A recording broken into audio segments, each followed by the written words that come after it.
سلام الله عليكم والصلاة والسلام على سيدنا محمد وعلى آله وصحبه أجمعين. إن شاء الله في هذا الفيديو غادي نشوفوا الطريقة ديال التحضير ديال هذه البسطيلة اللي المكونات الأساسية ديالها هي الدجاج، ولكن ما عندها حتى شي علاقة بالبسطيلة ديال الدجاج اللي حنا معتادين كنعملوها حلوة.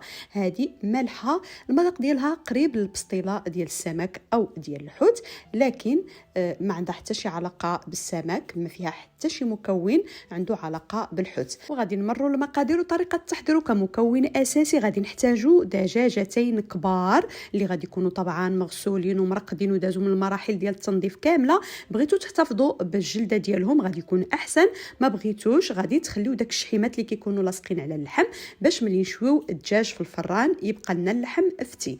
غادي نحتاجوا المايونيز، واحد الكميه ديال المايونيز غادي تشوفوها معايا، وغادي نحتاجوا كميه من صلصه البربكوه او الصلصه اللي بمذاق المشويات. كذلك غادي نحتاجوا الهريسه، غادي نحتاجوا التوابل ديال الدجاج. هنا في اسبانيا كتباع في ميركادونا، في المغرب عند اي بائع ديال التوابل، في بلجيكا كاين المحلات خاصين ديالها. غادي نحتاجوا الفلفله حمراء وصفراء يعني حبه حبه. غادي نحتاجوا 250 غرام ديال الشامبينيون او غتعملوا علبه. غادي تحتاجوا جوج بصلات كبار اللي غادي يكونوا مشلضين رقاق رقاق. غادي نحتاجوا نصف حامضه مطحونه في الهشوار، وكذلك كاس ديال العنبه عامر، او غتعملوا 100 غرام 120 غرام ديال الزيتون خضر حتى هو غدوزوه في الهشوار غادي تفرموه. كذلك غادي نحتاجوا من 7 حتى ل 8 ديال فصوص الثوم، وغادي نحتاجوا 2 معالق كبار ديال القزبر والمعدنوس اللي مقطع رقيق رقيق. هنايا عندي الشعريه الصينيه اللي رطبتها في الماء اللي كتشوفوا معايا دابا في الصوره.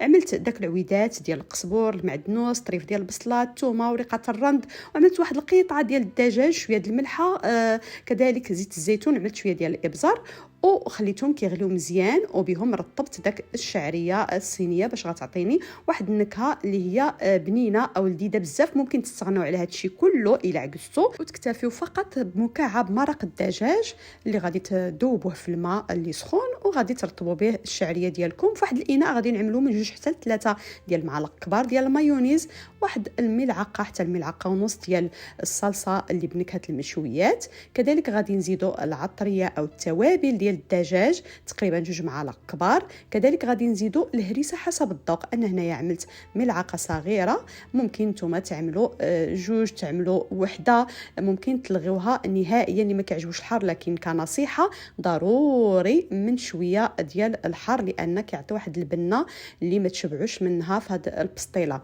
لكن الا كان الواحد كيضرو لا غالب الا الله ممكن انكم تستغناو على الهريسه بصفه نهائيه.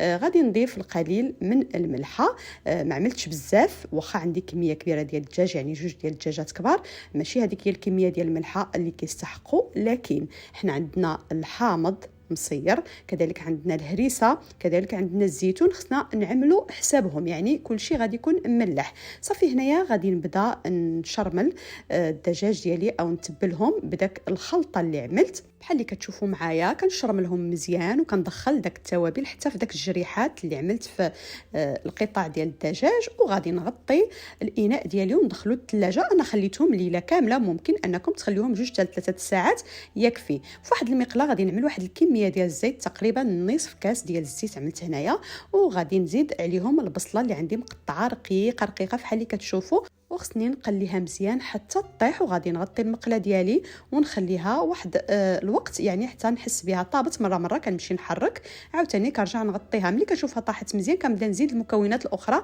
هنايا ضفت حبتين من الفلفل الحلو، حبه صفراء وحبه حمراء اللي مقطعين عندي مكعبات صغار بزاف، وغادي نضيف القليل من الملح. ردوا بالكم للملحه لان عندنا مكونات اخرى مالحه، فعملوا غير شويه، من بعد في الاخر غادي تذوقوا وتقادوا الملحه.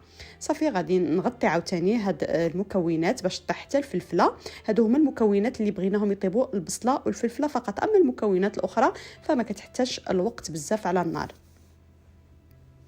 ودابا غادي نضيف كميه من الماء، تقريبا 4 كاس ديال العنبه ديال الماء او 3 ديال المعالق كبار، باش ملي نضيف التوابل ديالي ما تحرقش في داك الزيت اللي هي سخونه. وغادي نضيف نصف ملعقه ديال الابزار ونصف ملعقه صغيره ديال زريعه القزبر مطحونه، وغادي نبشر قطعه من الزنجبيل طازج. الا ما كانش عندكم ممكن تعوضوه بالزنجبيل العادي، لكن الا تواجد هذا كيعطي واحد النكهه اللي كتبنن البسطيله ديالنا. يعني هذه كمكونات اساسيه لنجاح هذه البسطيله، وباش كتجي بواحد المذاق اللي هو مغاير جدا، واللي ذاقها عندكم غادي يحماق عليها ويطلب المقادير ديالها. وهنايا ضفت ملعقه صغيره مملوءه جدا من توابل الدجاج. انا هاد التوابل كنحضرهم بنفسي في الدار، ان شاء الله في شي فيديو غادي نحضرهم معكم، لكن يعني حاليا مازال ما حطيتش الفيديو. ممكن انكم تشروهم اي محل اللي كيبيع التوابل ديال الدجاج اللي كتكون محضره. هنايا ضفت الفصوص ديال الثوم، كانوا عندي بالضبط 7 ديال الفصوص ديال الثوم متوسطين، الا كانوا صغار غتعملوا حتى ل 10 و11، الا كانوا مثلا كبار غتعملوا 5 ديال الفصوص ديال الثوم، يعني على حسب الحجم ديال الثومه غادي تعملوا العدد الكافي. صافي هنايا بشرتهم او لا عملتهم في هذه الاله اللي كتعصرهم باش كتحتفظ بالمذاق ديالهم لاخر لحظه. وكنضيف نصف ليمونه اللي طحنتها في الهاشوار، يعني كتجي غير مبشوره، او ممكن انكم تبشروها الا ما كانش عندكم الهاشوار. وملعقتين كبار ديال القزبر والمعدنوس اللي مقطعين صغار صغار. كذلك تقريبا عندي هنايا 100 غرام حتى 120 غرام ديال الزيتون اللي طحنته في الهاشوار، كيعطي واحد النكهه رائعه هذا الحامض، لان كتجي البسطيله محمضه. كذلك ضفت هنايا الفطر او شامبينيون، الا ما كانش هذا الطازج ممكن انكم تعملوا 250 غرام من الفطر المعلب. وكل ما كنضيف شي مكون كنخلط مزيان وعلى نار مهيله طبعا باش كيتقلاو، وكذلك كينسجموا مع بعضياتهم. وضفت ملعقتين صغار ديال الهريسه. نرجع نقول لكم الهريسه حسب الذوق، ممكن تكتفيو غير بملعقه واحده صغيره، او ممكن تضيفوا كثر، يعني تعملوا 2 معالق كبار حتى 3. كيعجبكم الحار عملوا كثير، ما كيعجبكمش ممكن تلغوها نهائيا، لكن كنصيحه ضروري من شويه ديال الهريسه. وهنايا غادي نضيف القليل من صلصه الطماطم الجاهزه، تقريبا 2 معالق كبار حتى 3، اللي كتعطينا التعليكه لهاد المكونات اللي عندنا فاش كنزيدوا عليهم الشعريه الصينيه. هنايا عندي 200 غرام ديال الشعريه الصينيه، عملوا اي شعريه صينيه يعني ديال الرز او لا العاديه ماشي مشكل. وغادي نبدا نمزج هاد المكونات مزيان باش الشعريه كتاخذ لي النكهه ديال الخضره اللي عملنا وداك الحامض والهريسه والزيتون، كتجي لذيذه بزاف. هاد المكونات ممكن انكم ترفقوا بها الدجاج مشوي او تعمروا بها الدجاج بلا ما تزيدوا عليها لا لحم لا كفته لا كبده، كتجي لذيذه بزاف. جربوها وغادي تشوفوا شحال غادي تعجبكم. صافي انتهينا من هذه المرحله هذه ديال الشعريه. بالنسبه للدجاج من بعد ما بات ليله كامله في الثلاجه وهو عندي متبل بالتوابل اللي ذكرناهم، فعملته في واحد البلاطو او في واحد الصينيه ديال الفران، وضفت عليه قطع ديال الزبده باش غادي يجي فتي، وكذلك زمدته مزيان بورق الفرن وكذلك بالورق ديال الالومنيوم، ودخلته للفران تقريبا بقى ساعه ونص. هنايا غادي نمروا باش غادي نحضروا واحد الكريمه اللي غادي نرافقوا بها البسطيله ديالنا، واللي كتجيبها معلكه بواحد المذاق اللي هو مميز جدا. غادي ناخذوا ملعقه كبيره ديال الدقيق، كذلك ملعقه كبيره ديال الزبده بحال اللي كتشوفوا، وعلى نار مهيله غادي نبدا نمزجهم مع بعضياتهم الى حتى تذوب الزبده، ونقليهم واحد شويه يعني ماشي بزاف. ومن بعد غادي نضيفوا التوابل اللي غتشوفوا معايا، القليل من الابزار والقليل من الملحه، وغادي نبدا نخلط يدي غير كيخلط فيها او كيحرك فيها باش ما تلصقش مع الجوانب وتعطينا النكهه ديال الحريق. هنا فاش كنبغي نضيف الحليب فكنحيد الاناء ديالي على النار. هنا تقريبا عندي 250 مليلتر ديال الحليب، كنضيفو دفعه واحده وكنخلط مزيان. وعندي هنايا 2 ديال الصفار ديال البيض، فقط الصفار، وغادي نضيفو وانا كنخلط مزيان ونردها على النار، وكنبقى مستمره بالتحراك وهي على النار باش كتنسجم لي العناصر، وكذلك ما كتعمليش التكتلات وما كتلتصقش في الجوانب وتعمل لي النكهه ديال الحريق اللي حنا فغينا عليه.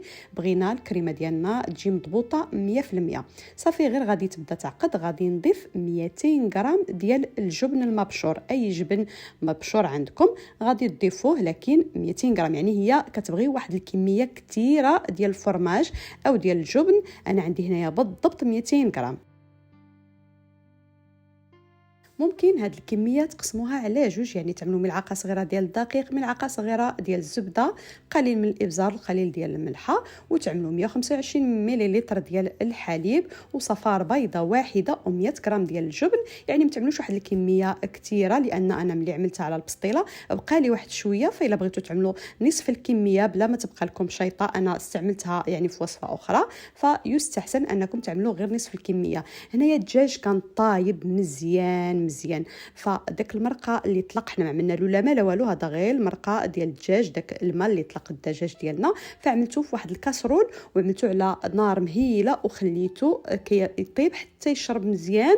غادي يرجع فحال شي كريمه، غتشوفوه معايا من بعد وشنو غادي نعملوا به. صافي الدجاج ديالي هنايا كان برد، ففحال اللي كتشوفوا كنحيد له العظم وغادي نفتتو صغير صغير فحال اللي غادي تشوفوا معايا.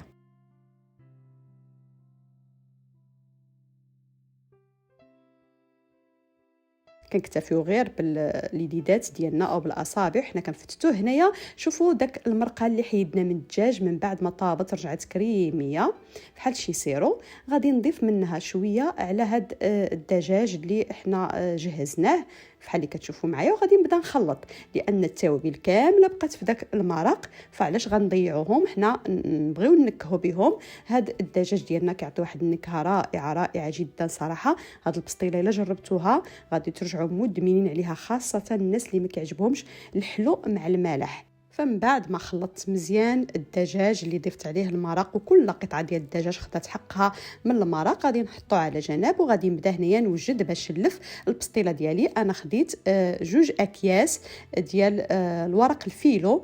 الا عندكم ورق البسطيله غادي يكون حتى هو مزيان، ما كانش عندكم، حنايا هنايا في اسبانيا ما كايناش ورقه البسطيله، فخديت الورقه ديال الفيلو هذه كنشريها من ميركادونا. خديت جوج، ما غادي نستعملهاش كلها، تقريبا غادي يبقى لي النص ديال وحده، لكن ضروري خصكم تشريو جوج لان بسطيله كبيره. الا كانت صغيره ممكن تكتفيو غير بوحده، لكن غادي تخدموا معذبين لان كتاخذ كميه كثيره ديال الورقه. بحال اللي كتشوفوا دهنت الصينيه، انا كنستعمل هذه الصينيه هذه لان كتسهل بزاف، زعما ننصحكم بها. الا مشيتوا للمغرب بالنسبه للناس اللي عايشين في اوروبا شريوهم وطلعوهم معكم، كيصلحوا البيتزا، كيصلحوا البسطيله، بزاف ديال الاستعمالات. كذلك الناس اللي في المغرب يعني يشريوهم يخليوهم في ديورهم. هاد الصواني اللي كانوا قدامين صراحه انا كيعجبوني بزاف وعندهم استعمالات كثيره، كنصحكم بهم هاد الصواني اللي صراحه الحاجه القديمه كانت رائعه رائعه جدا. هنا بحال اللي كتشوفوا معايا كنطلق الورقه، وكل ورقه طلقتها كندهنها بالزبده مزيان بحال اللي كتشوفوا، وكنحاول انني نغطي الجوانب كلهم وحتى الوسط. هانتوما غتتبعوا معايا مزيان في الفيديو لانه خنبغي نشرح لكم بالكلام ما غادي تفهمونيش، لكن بالنظره غادي تفهموا احسن. كندهنها بالزبده والزيت. الزبده عملت واحد الكميه ديال الزبده تقريبا 150 غرام في واحد الكاسرول، وخليتها على نار هادئه كذوب الى حتى تبدل اللون ديالها، يعني دابت، وخليتها شويه حتى تبدل اللون ديالها، بدا كيرجع شويه ذهبي. من بعد زدت عليها واحد الكاس ديال الزيت، كاس صغير ديال الزيت، وطفيت عليها النار وخليتهم حتى بردوا، هما اللي كندهن بهم دابا. وغادي نستمر كنفرش وندهن بالزبده والزيت الى حتى غادي ينتهي الكيس اللي فتحت ديال الورقه ديال الفيلو، بمعنى ان التفريشه ديال الورقه غادي تاخذ لنا كيس كامل ديال الورقه، اما الكيس الثاني فغادي يكون منه غير الغطاء فقط. وهنايا غادي نجيب الحشوه ديالي، هذه ما دخلاش في البسطيله، هذه غير بغيت نهز داك الصفايه لان عامله داك الشعريه في الصفايه فكتر منه، فانا دهنته ما فيها حتى شي مشكل الا طيحتو في نفس الغلط. انايا عملت النصف ديال الكميه ديال الشعريه في القاع ديال الورقه، وغادي نضيف الدجاج كامل، يعني جوج ديال الدجاجات عندي هنايا بالضبط. هذه بسطيله كبيره هماويه، بغيتو تعملوها غير ديوركم عملوا غير دجاجه وحده، عملوا نصف المقادير. وهنايا غادي نضيف الكريمه اللي حضرناها مع بعض، هانتوما بحال اللي كتشوفوا. هاد الكريمه فاش كتدخل الفران وكتسيح كتعلك من البسطيله، كتجي فيها واحد المذاق غريب ورائع جدا. وغادي نضيف الكميه المتبقيه ديال الشعريه،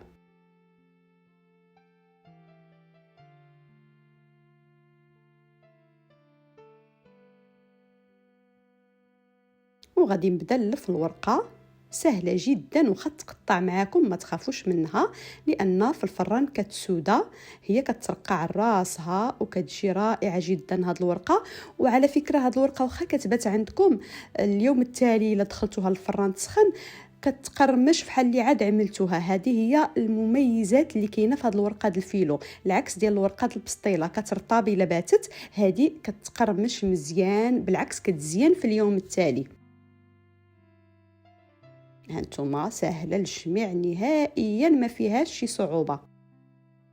بزاف د الناس كيخافوا من الورقه د الفيلو لانها كتقطع، فواخا تقطع لكم غير رقعوا البلاصه اللي تقطعت، جيبوا ورقه ورقعوها. وهنايا كنفتح الكيس الثاني ديال الورقه د الفيلو، فغادي تشوفوا معايا ما غنحتاجش منه بزاف، ولكن ضروري غتشريو جوج باش غتخدموا مرتاحين. هانتوما عملت جوج ورقات، هذه الثالثه، وغادي نزيدو الرابعه من الجهه الاخرى باش كتعطينا الشكل ديالها من الفوق اللي كيكون مالس، ما كيبقاوش داك الطيات ديال الورقه. ممكن انكم ما تزيدوش هذه الخطوه هذه وتكتفيو غير بالورقه اللي جمعتوا عليها، لكن انا كنظن انها ضروريه. فغادي نقطع شويه من الجوانب باش تسهل عليا انني نلمط البسطيله ديالي، حيت هذه الورقه د الفيلو ماشي بحال الورقه العاديه، فما خصهاش تبقى طويله باش ما تضطروش انكم ترفعوا البسطيله بزاف من الجوانب وتقطع لكم. كتخدموا معها بحذر، لكن رغم ذلك اي حاجه وقعت ممكن انكم ترقعوا، كتدخل الفران فاش كطيب كتملس. هنايا ضفت القليل من داك المرقه اللي خليناها طابت على نار هادئه حتى اخترت، ضفتها على ما تبقى من الزبده والزيت اللي كانوا عندي كندهن بهم الورقه ديال البسطيله، وهي اللي غادي ندهن بها من الفوق. وما نساوش هاد الخطوه هذه، ضروري غادي نتقبوا هاد الورقه ديالنا باش ما تفرقعش في الفران. غادي تعملوا فيها ثقوب كثيره من كل جانب، خطوه اساسيه لاي نوع ديال البسطيلات. وكندخلوها للفران اللي مسخن من قبل على 180 درجه، وكنخليوها حتى كتحمر مزيان، وحنا كنقلبوا يعني كندوروا في الصينيه من كل جوايه باش كتحمر لنا من جميع الجوانب. انا ما قلبتهاش لان كانت عندي النار من التحت ومن الفوق، خليتها على خطرها حتى تحمرت وتقرمشت الورقه من الداخل. بالنسبه للتزيين انا اخترت عملت هذا العش اللي عمرته بيض السمان والموزاريلا اللي مرمتها في الشيه، وكذلك داك الحبيبات ديال الكورنيشو او الخيار المصير. فانتوما يعني كيبقى داكشي اختياري، ابدعوا في التزيين كيف ما بغيتوا.